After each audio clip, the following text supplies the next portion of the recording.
Welcome back to Corey on the Mic and Switch Radio. My name is Corey Lewis, and today we have a very special interview. As part of National Dog Day, I am joined by Ed Bracher, OBE, the Chief Executive at Dogs for Good, and we are going to be talking all about the organisation and the positive impact that dogs have on people's lives. Ed, how are you doing? Yeah, really good, thank you, and happy National Dog Day. Happy National Dog Day. Thank you very much for joining me. Why don't we start by you telling me, for all the people who are unfamiliar, a little bit about Dogs for Good, how it came to be, what it is, and what your goals are as an organization. Dogs for Good's an organisation that for nearly 40 years has been working to connect people by connecting people with dogs.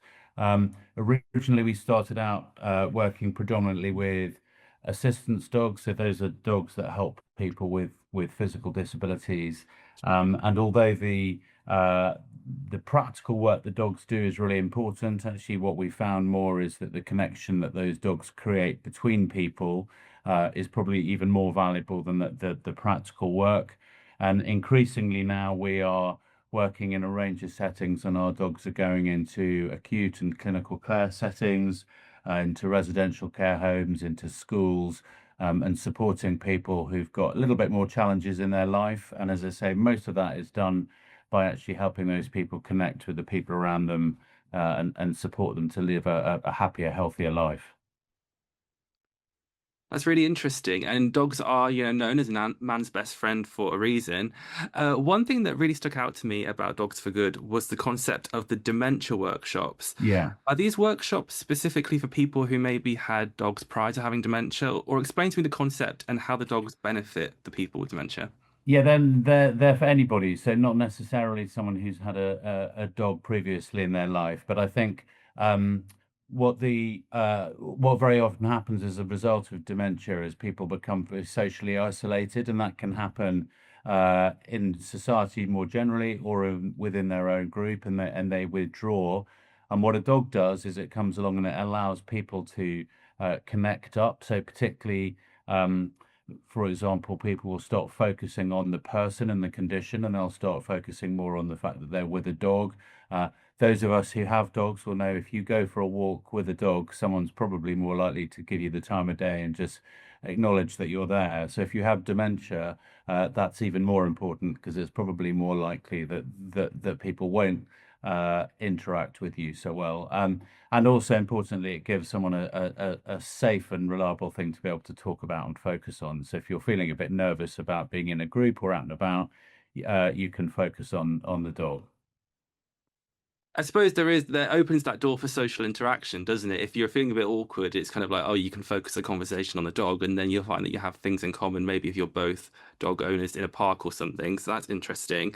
Coming to the Creating Possibilities Impact Report that found that 93% of people supported by a dog felt confident leaving the house.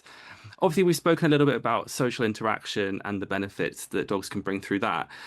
If we dissect that statistic a little bit more, is there any element of maybe people feeling protected by dogs? Maybe for people that are lacking confidence, is there any correlation between the type of dog that people have and bigger dogs maybe providing protection?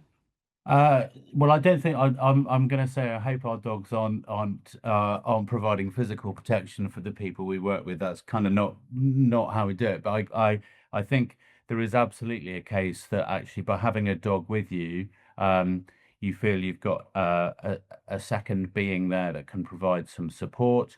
I've spoken to parents of people who have autistic children, who are saying, for example, if you're going to Tesco's and your child has autism, it's a nice, if you like, positive signal that you've got a child with autism, and therefore maybe you need a bit of extra support or perhaps some space or just a bit of patience. And the dog signals that.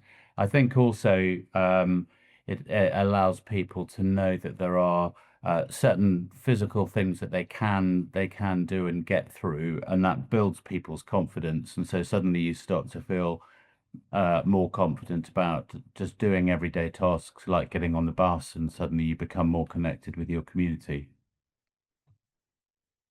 That's really interesting. And speaking of different conditions, has anyone maybe with a condition such as agoraphobia or someone who has fears of going outdoors ever come to Dogs for Good and said that you've helped them? Is there any correlation with conditions like that?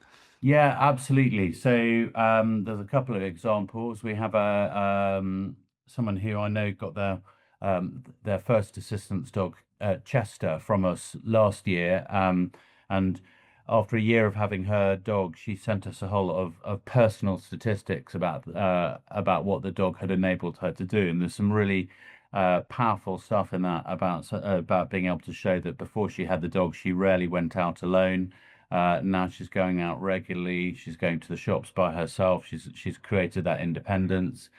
And also we have programs, for example, in Bracknell, we're working with the council there, and we're working with identified young adults who may have mental health conditions or autism, suffering from severe anxiety, and we're actually working on very specific programs to help them access their community, and again do things like be able to visit mum and dad or go to the shops, just everyday things that most of us take for granted, that for whatever reason they were finding it really hard to do, and the dog has enabled them to do that. That's really good. And I think that we've touched on this already without using the term. A new term for me that I was reading when reading about you was community dog. For people that are unfamiliar with the term, what is a community dog? So our community dog program is when rather than placing the dog with a client and the dog lives with a client, then the dog lives with one of our staff team or one of our volunteers, and then it provides direct support to a whole number of people. So for example, we have dogs that go into work in mental health residential settings where they can work with people with really serious mental health. You mentioned the dementia days and the dementia events we have. We have dogs going in and doing that. So rather than living with the person they're benefiting, they're able to benefit a whole number of people in a quite wide variety of ways. And we're really keen to expand and kind of build upon the success we've seen of that work. And it said here in the report that Dogs for Good are aiming to positively impact 6,000 people every year by 2028. Do you find that as part of the organization, you're still learning new things about dogs every day? Yeah, absolutely, absolutely. So I've worked for the organisation for 4 years.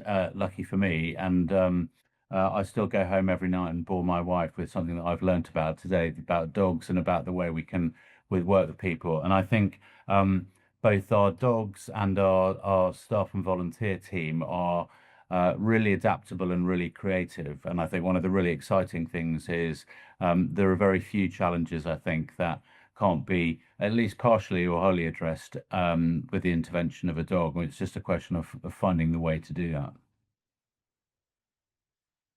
And obviously, we've spoken about the positives of dogs and how they're helping people in the community. But let's be honest, some people are scared of dogs. You know, even myself, when I'm cycling through the park and I've had dogs bark at me, sometimes I'm a bit like, what am I doing wrong? Why is the dog barking at me? What would you say are some of the biggest misconceptions around dogs? And if so, how can we challenge them?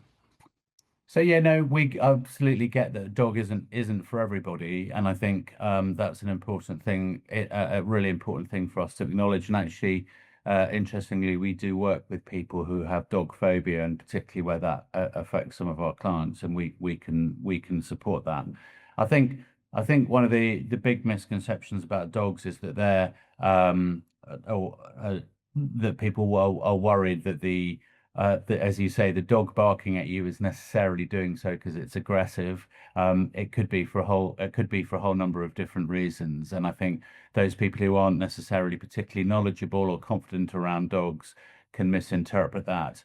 And understanding kind of what the dog's behavior is and what it signals is quite important. And again, that's another thing we can do with some of the clients we work with is just help them understand better about how dogs are behaving and how they're not necessarily out to eat you. And finally, the organization is based in Banbury, but if anyone were to volunteer for Dogs for Good, do you have to be Banbury based, or what kind of volunteering opportunities do you offer for people in the community?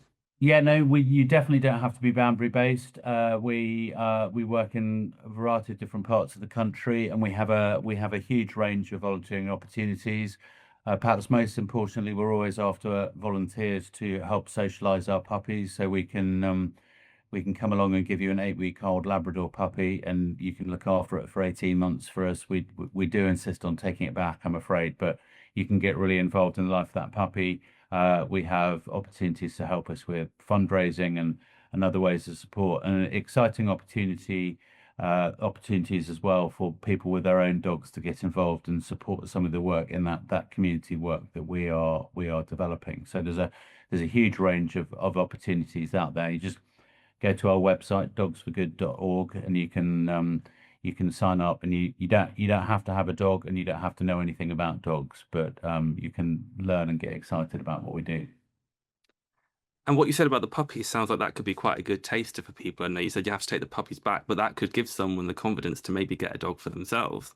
Yeah, very much so, very much so, and we've seen that happen, and the benefits for those social connection benefits that we talked about for some of our clients, those apply just as much for the volunteers who take those puppies in as well. That's amazing. It seems like you do really amazing work. Thank you so much for your time, Ed. I've really appreciated this. And it's been really educational for me just in these 15 minutes, just to learn more about dogs and what you do. So thank you very much. Brilliant. Thanks, Corey. Thank you. Cheers.